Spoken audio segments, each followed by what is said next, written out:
Hey everybody, Unqualified Gamer here, and welcome to another episode of Nani Shorts. In this episode, we're going to be talking about the PlayStation 5 price increase.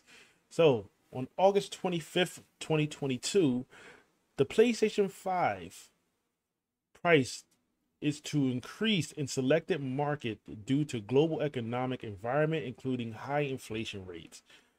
So what that means is, like I said, there's going to be certain countries or certain regions, around the world that's going to have their prices risen, for the PlayStation 5 unit, so at retailer price.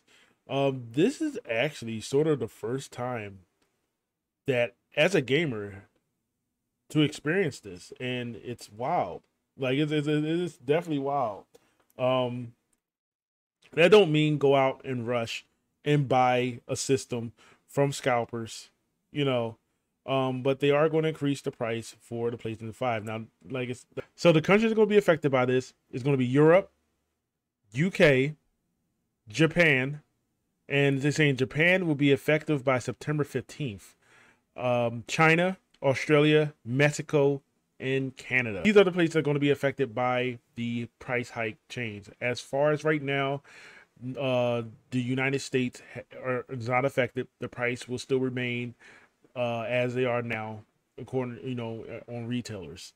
So the prices that you see right here that I'm going to post on my screen right about now, the European PlayStation 5 disc will be 549 or 549.99 pounds.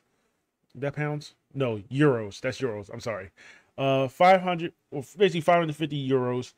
And the digital edition will be 450 euros. So basically it's just gonna be a 50 euro hike when it comes down to Europe. The UK, 480 pounds, and for the digital, 390 pounds for the digital. In Japan, it's going to be 60,478 yen. For the digital, it will be 49,478 yen. Which is equivalent to basically around the same price what everybody else is putting theirs at. In the Australian dollar, it's going to be 800 for the disc, and for the digital, it's going to be 650 Australian dollars.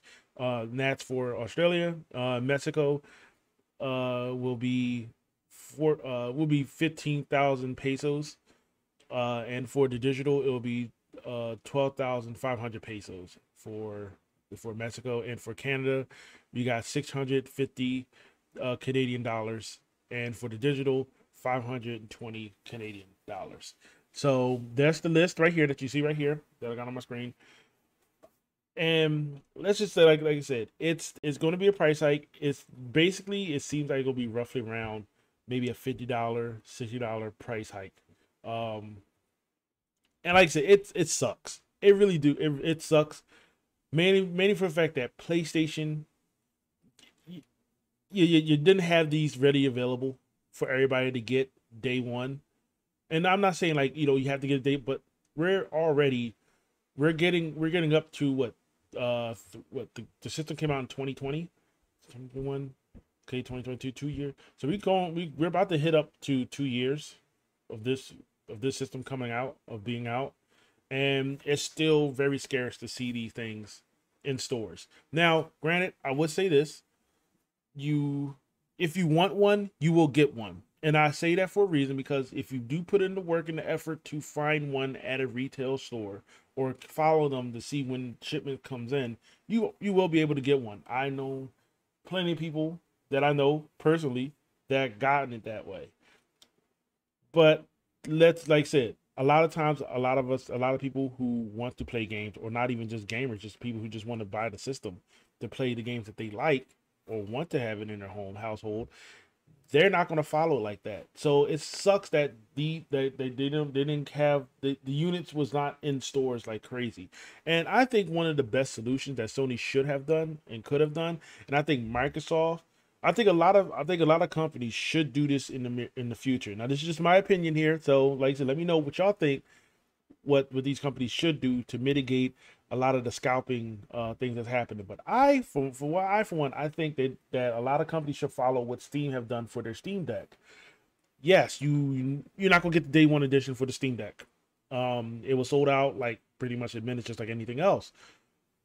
But you could still pre-order it. You could still put something down. Just say, hey, a placeholder, something to say, hey, you will be in this blockade of release when it comes out.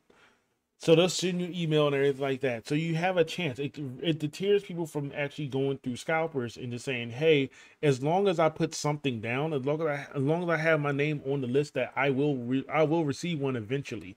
Might not get it tomorrow, and I might not get it next week, but I'll get it because they'll give me like a block, like a block where they think that, oh, this is where you can get this console from.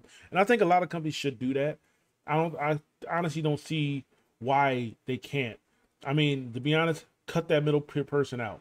If places like Walmart, Target, GameStop, all those stores like that, if they cannot find ways to distribute those consoles to people who want it, then why don't the actual companies themselves put it out themselves? One will be a lot cheaper. You're just shipping it right to the person itself. You don't have to ship it to a brick and mortar store. Like, and I feel that, like, the brick and mortar store should be at a point where it's readily available, where you can literally just hop online and find it at ease. Then you'll be able to see it in brick and mortar stores. But the fact that now that the price of being is going to get heightened up because of inflation or because of the chip shortage, maybe, I feel that, that's not, like I said, it stings. It stings for the consumer who thought they can go into a store and buy it. It sucks that when GameStop has it, they're like, oh yeah, you gotta buy it with a bundle. Like, it sucks, and my heart goes out to the people who really want one, but just can't find their means to get it, because when you had the money to get it, you couldn't get it. So yeah, it sucks. But hopefully, this is just temporary. Hopefully, the price do go down in the near future. But unfortunately for Europe, UK, Japan, China, Australia, Mexico, and Canada, unfortunately, you guys are gonna have dealing with the price hike. And like I said, us in the US, don't think we're xed out on this either. Like I said, I wouldn't surprise me that after they do this, like, I'm pretty sure, like, maybe in the holiday season, or maybe closer to the holiday season, or after the holiday season, they'll say, oh, it's $50 more than what it is now. So don't be surprised if that happened, though. But that's just my take. This is another episode of 90 Shorts. Let me know what you guys think in the comment section below. Don't forget to rate, comment, and subscribe, and I will see you guys in the next episode. Until then, this is Unqualified Gamer signing out. Peace.